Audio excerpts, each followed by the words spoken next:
Hello mga Mars! Good morning, good afternoon, good evening sa inyong lahat. Anyway, nasaan ba kami? Kala ko nasa Pilipinas na kami. Nandito pala kami sa Mitra. Pumasok pala saglit sila Vladimir dyan sa Tisco. Naiwan pala kami dito sa sasakyan dahil tulog na tulog si Philip. Na naginip na yan ba? Medyo malayo to sa amin. 1 oras ang biyahe mula sa Igram papunta dito sa Mitra.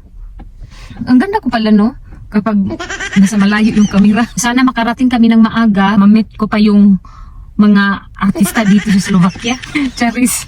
Cartel Mitra. Hindi ko alam kung ano yung nasa loob. Ang ganda talaga ng castle, oh. Iniwan na ako ni Kuya Alex. Pupunta lang kami doon sa park. Ang daming tao. But ano pala yan dyan, oh? Hockey Stadium. Yung nakalagay na HK Mitra.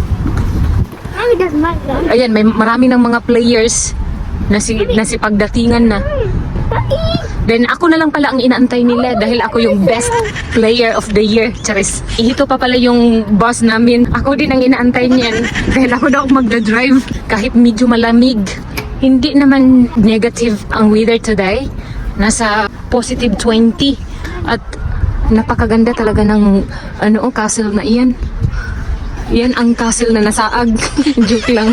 May mga tao pa dito nagdadala ng aso nila. Alex ko, disod na maligsan po kag bike dong. Dito siya dadaan dahil titignan niya ito ang mga players. Ito kasi yung entrance eh. Nakalagay dyan tipos. Ang mga players daw gipang tipos na. Tips Sport Arena. Dyan papasok yung mga players. Then yung mga manunood. Sinisilip niya diyan sa loob. Hoy, asa magkaadto dong? No. Okay, tak dobre ahoy. Bataka lang kada. Ganito pala kalaki ang Oval Plaza Jensen. Chares, pasensya na kayo dahil ang mga tao ngayon nagsuot na sila ng bedsheet, blanket dahil nga sa sobrang lamig. Ewan ko kung malamig ba na iwan. Mahangin lang. Ang area na ito pala medyo malamig dahil nasa middle daw kami ng forest. Nakita nyo yung dyan sa stadium, may mga bahay yan sa likuran, and then next niyan kagubatan na. Kaya no wonder na marami ditong punong kahoy. Kulang na lang dito unggoy eh. Di bali, nandito naman ako. Hoy Alex, nagmamadali siya dahil yung slides, hala, uy, nag-una-una gid si Kuya Alex. Diba, ang ganda na tignan. Tapos may nag-improve pa pala dito. Yan nilagyan nila na parang building. Tuwan ko kung anong nandyan. Titignan natin kung ano nandyan. Yung nasa gitna, Tapos, may mga upuan na dito. Ay, yung building na yan. Stadium. Then, connected niyan, doon banda, lake. Ang nadagdag pala dito is itong mga upuan nila. At saka yan ewan ko kung ano ilalagay nila dyan. Sabi ni Vladimir, baka toilet daw. Pero si Alex, hindi ko na makita kung saan. Ang daming tao dito. Anong nangyari? Hala, nagkagulo na. Alam ko na kung bakit. Dahil nandito na ako. Patubigan pala sila dito pero hindi ito umaandar sa panahon na ito dahil medyo malamig pa. Yung fountain to dito yung mga frog na yan, may tubig yan dyan pero this time wala. Kaya dito lang ako dadaan dahil babalik ako doon sa sasakyan dahil nilalamig si Philip at saka si Alex. So kailangan kong kunin yung vest nila. Nakikita nyo yung Smerzlina na yan, kapag summer, open yan sila. Nagtitinda sila ng ice cream. Sa ngayon, close pa sila. Pupunta pala ako ng toilet. Tapos ipapakita ko sa inyo ang studium nila dito. Ito pala yung studium ng Mitra. Aakyat ako dito para maipakita ko sa inyo kung gaano kaganda. Medyo malapad yung studium nila, Maganda ang view doon, Ang daming mga bahay. Dahil tapos yan sa tuktok ng bundok, parang kumukuha daw ng signal yan. Ako ni Vladimir, kukunin ko daw din yung carrots. I-feed nila sa goat mamaya. Dito tayo dadaan, malapit sa castle. Para maipakita ko sa inyo, daanan papunta doon sa castles. Ayan. At dito ba may naka-display pero ewan ko kung ano yan. Nahiya man akong lapitan yan. Uy. Ewan ko lang kung magkano yan. Daan lang tayo kasi nandyan yung nagmamay-ari. Yung mga stairs yan dyan daanan din yan papunta doon sa loob ng castle. Grabe, ang daming sasakyan dito Hindi pa nga summer ito. Dito pala kami nag-park sa hindi parking area, kundi sa ilalim ng punong kahoy. Yung iba kahit saan na lang nagpa-park. Kukunin ko lang inutos ni Vladimir sa akin. Nandito daw sa loob. Ito. Hinahanap ko yung carrots. Nandito lang pala. 3 piraso pala to. Malamig. Ang simoy ng hangin. Alam niyo ba yung iba dito? Naka-t-shirt lang. Pasensya na kayo upuan to ni Philip. Wala kasi akong phone stand. Naka-sweater na ako Tapos itong jacket ko manipis. Kaya mas maganda talaga may vest. Dapat nag-winter jacket na lang ako, no? Ready na ako sa lamig. Balikan ko lang si Vladimir. Maghahanap na naman tayo ng spot para maipakita ko sa inyo. Hindi yung puro na lang bahay at saka park ang makikita ninyo. Napasensya na talaga kayo. Dahil ganito lang talaga ang aking buhay ba. May snow pa pala dito Tignan nyo Nilagay nila dyan May mga bata pa ngang naglaro Ayan. May buffet pa pala sila dito Hindi sila open. Close pa. Summer siguro yan sila mag-open. Ang dami din ditong nag-bicycle. Mga tao dito pala halo-halo na. May Asian, may European, may American. Pero hindi mo lang ma-identify sa kanilang mga mukha. Pari-pariho kasi sila Mga matangos ang ilong, mga blonde. Ang Indian, meron din dito. Kalaki talaga ng park na ito. Ito ang gusto ko sa Nitra ba. Maraming option yung mga bata. At saka malaki ang space. Kalaki pa naman dito Ayan, tapos doon pala banda ang mga animals. Diyan kami pupunta mamaya. Then may isang building na ewan ko anong pinatayo nila dyan. Tapos pwede pala dito mag-barbecue. Ayan may mga tao dyan nag-barbecue. Ayan, sinabihan ko nga si Vladimir na pwede ba tayo dito mag-barbecue one day?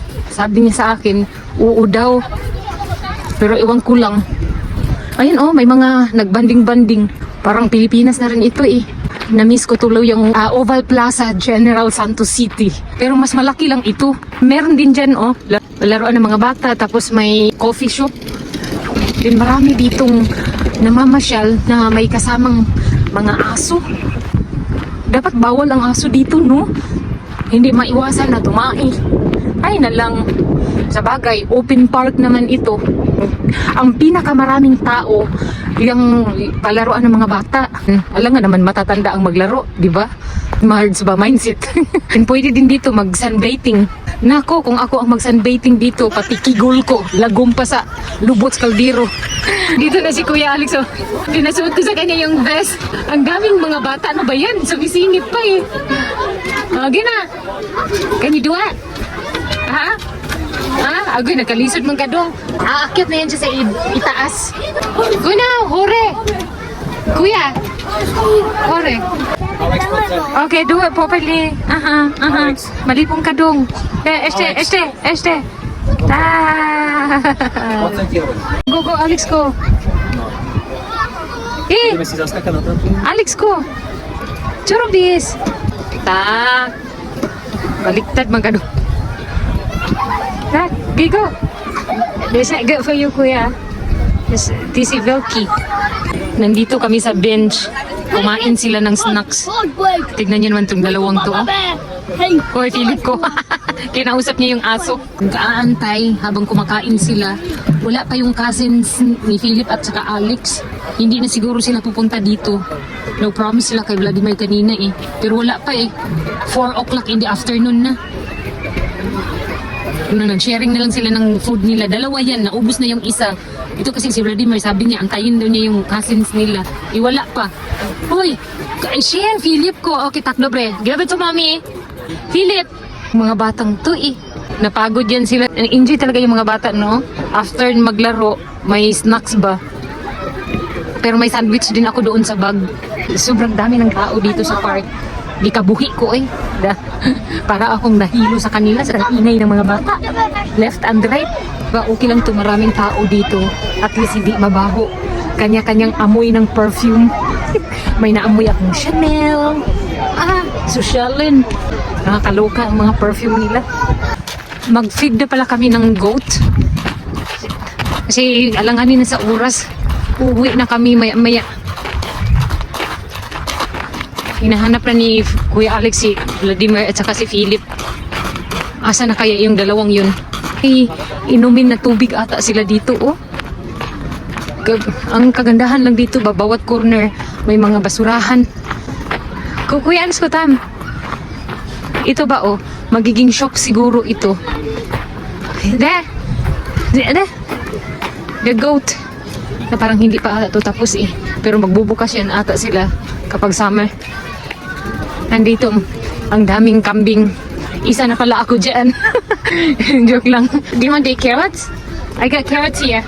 Ayan oh, ang daming kambing. Ayan doon oh. What's kay? Hold. Ewan ko kung kakain ba yan. I'm not eating that because there is carrots. Supposed to be grass. See, gay. See? Parang sinabi ng kambing ba, ang pangit ng lasa. Ay, wala, kinain pala nila. Nag-agawan pa sila. Ayan, oh. Ay, nasarapan yung kambing. Magpag-lips to lips ata tong kambing na to eh. Not all. Just half ng kambing. Kumakain na ng carrots. Nandito na pala si Philip. Pozor, Philip ko. Tato kasi siya tarduho. Filip otázka. Špagát sa preliesať si. Víš, Pavla? Ja tu pavučím, čo tam je schovaná. Philip ko tuto. Philip. Hala. Ešte ten. Ešte. No mo. Bite goat. Tuwang-tuwa na to eh. Ala. This is yummy. Let's go. Look at the goat. Ring ko guys. Igi may domo. Last na to. Uwi na kami. Parang Ferris wheel. Feel dizzy. Stachi. Morning. Sorry. Kagabi hindi tapos yung aking vlog. Dahil gabi na kaming nakarating sa bahay. Hinatid ko lang si Philip at saka si Alex. Demi puso. Kuya, puso ka ha? Ochitel ka? And don't disturb your classmate. Dobre? Charo, oh, ang sweet naman. May hug pa. Ciao, kuya. Philip.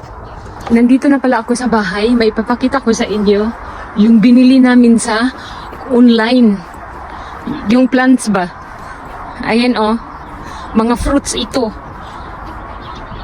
Yan.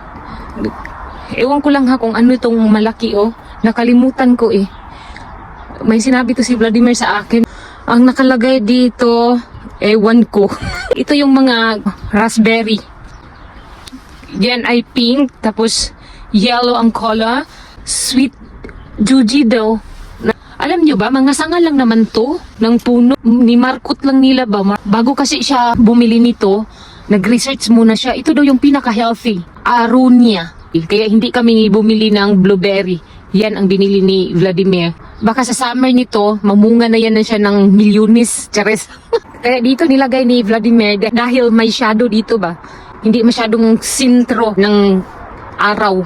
Baka mamatay. Dito pala gagawa daw si Vladimir ng hagdanan papuntang General Santos City. Yung one stair lang ba? Nandito na ako sa loob. Then ito na yung time na doon na ako magsampay. Then hindi na kailangan i-dryer yung mga nalaban kong mga damit ba. Maaraw, hindi na masyado malamig. Temperature doon sa labas. Pakita ko sa inyo ha. 17.5 degrees. Pagkakataon na ito, baka save na kami sa kuryente. Naawa naman ako kay Vladimir na siya lang yung nagbabayad dito lahat. At wala akong ambag sa kanya. Palamunin pa ako. Medyo makulimlim nga lang. Pero at least ba, mabas din si Haring Araw ay mahangin. Okay lang, lagyan ko lang ng bato para hindi matumba. Madami pa naman yung labahan ko. Saturday, Sunday, hindi ako naglaba. Sana matuyo to dito ba. Nag-start nang magtrabaho si Bayaw sa guest toilet namin. Ito, panoorin nyo. Malaking tulong po iyan si Bayaw sa amin. Kaya kung hindi dahil sa kanya, malaki ang gastos namin sa bahay. More or less mga 200,000 euros. So tumutulong talaga yan siya. Give and take sila ni Vladimir. Noong nagtayo din siya ng bahay, tinulungan din siya. Nagtanaw lang siya ng utang na loob. Isa ko ding Bayaw na businessman, malaki din ang tulong sa amin. Dahil sa kanya, malaki ang discount ni Vladimir sa mga materialis na bibili siya. Nakaltasan yung tax.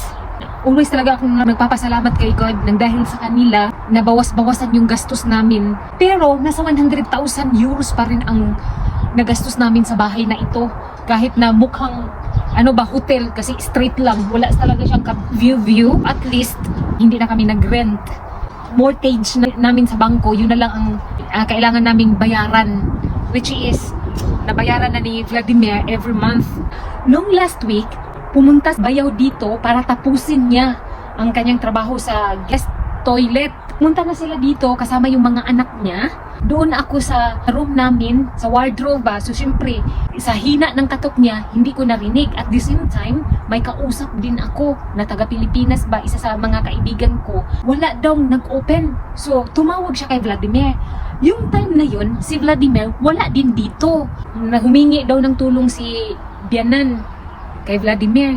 Then naiwan ni Vladimir yung phone niya dito. And syempre narinig ko, nag-ring. Pero hindi ko tinignan kung sino ang tumawag dahil nga nakipag-chismisan ako. 2 beses siya tumawag. Hindi ko talaga pinansin. Umuwi na lang sila dahil wala daw nag-open ng door. Ang pagkasabi ni Bayaw, mahina lang daw ang pagkakatok niya dahil nakita niya dito ang window. Close daw. For sure, tulog si Philip at saka si Alex, which is totoo yun. In-inform ko si Vladimir na may tumawag sa kanya. Pagtingin niya, hala, si Paul. Of course, tinawagan niya ulit. Nagalit si Bayaw nang dahil sa nangyari.